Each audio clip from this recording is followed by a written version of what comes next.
ഇപ്പോൾ മന്ത്രിതല സംഘം വയനാട്ടിൽ പടമലയിൽ കട്ടാനയുടെ ചവിട്ടേറ്റ് കൊല്ലപ്പെട്ട അജീഷിന്റെ വീട്ടിൽ സന്ദർശനം നടത്തുകയാണ് തത്സമയം.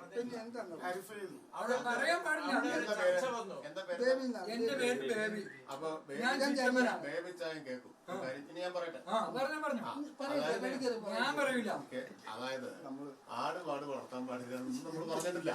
പല അഭിപ്രായങ്ങളും വരുമല്ലോ. ഇങ്ങനെ ഒരു അഭിപ്രായം വന്നു, സർക്കാർ അത് അംഗീകരിച്ചിട്ടില്ല.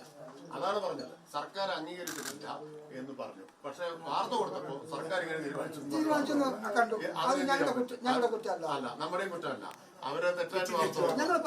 അതിപ്പോ ഞാനത് കഴിഞ്ഞ് ഇപ്പൊ തൊട്ട് മുമ്പുള്ള വീട്ടിൽ പോയപ്പോ ഇവരെല്ലാവരെയും വിളിച്ചിട്ട് പറഞ്ഞു, ഇങ്ങനെ വാർത്ത കൊടുക്കുന്നതായിട്ട് ശ്രദ്ധ വന്നു, അങ്ങനെ സർക്കാർ അതെ മാറ്റണം, അങ്ങനെ സർക്കാർ തീരുമാനിച്ചിട്ടില്ല, തീരുമാനിക്കുകയുമില്ല എന്ന് പറഞ്ഞു. അഭിപ്രായം പലതും വരും, പല അഭിപ്രായം വന്നിട്ടുണ്ട്.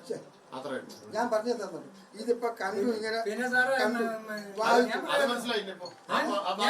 ഞാൻ പറയട്ടെ, ഞങ്ങൾക്ക് ഇവിടെ ജീവിക്കണമെന്നൊരു ഈ പശു പറന്നു ഇതൊക്കെ ഇങ്ങനെ മൃഗങ്ങൾ വന്നാൽ ഞങ്ങൾക്ക് ജീവിക്കാനാണ്.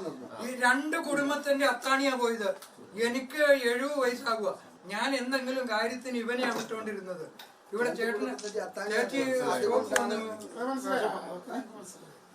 സാറിന്റെ ഒറ്റ ഒരു വാക്കിന്റെ പേരില ഞങ്ങള് പറഞ്ഞ പിള്ളേർ അംഗീകരിച്ചില്ലേ? അംഗീകരിക്കാതിരുന്നില്ലല്ലോ. അതുപോലെ നമ്മൾ നമ്മൾ വിദ്യാഭ്യാസ കുറവാണ്.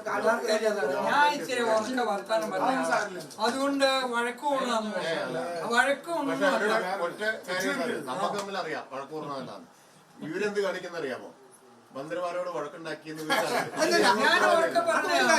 അത് ഒരു കാര്യം അവരോട് ഞാൻ പറഞ്ഞു. ഞങ്ങൾ ഉത്തരവാദിയല്ല. ഒരു കാര്യം അവരോട് ഞാൻ പറഞ്ഞു, ഞങ്ങൾ പറയാത്ത ഒരു വാക്ക് വന്നതിന് എത്രയാണെന്ന ഒക്കത്തിനും പേരും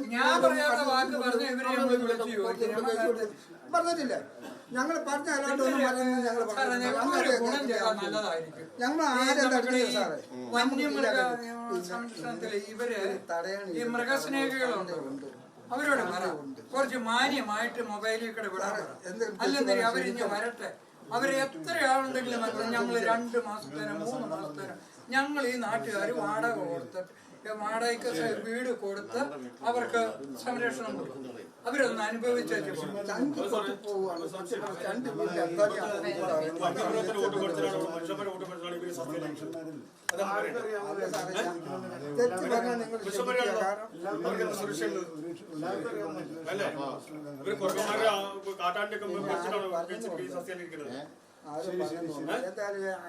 ഓടി നാട കയറി ഗേറ്റ് എടുത്ത് സമയത്ത് അവൻ കരഞ്ഞു. ജനങ്ങൾക്ക്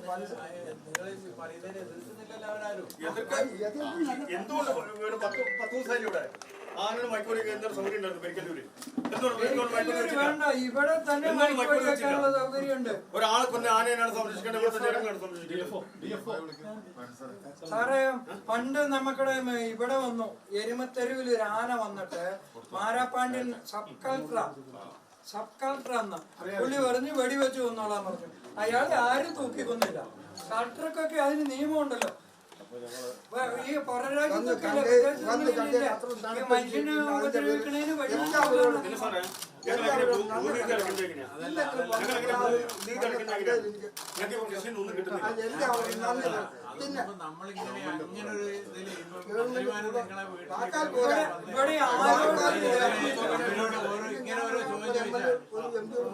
കൊല്ലേണ്ട കാര്യം പറഞ്ഞു. അത് പലരും പല രീതിയും പറയുന്നുണ്ട്. നമുക്ക് നിയമങ്ങളുണ്ടെന്നുള്ളത് ശരിയാണ്.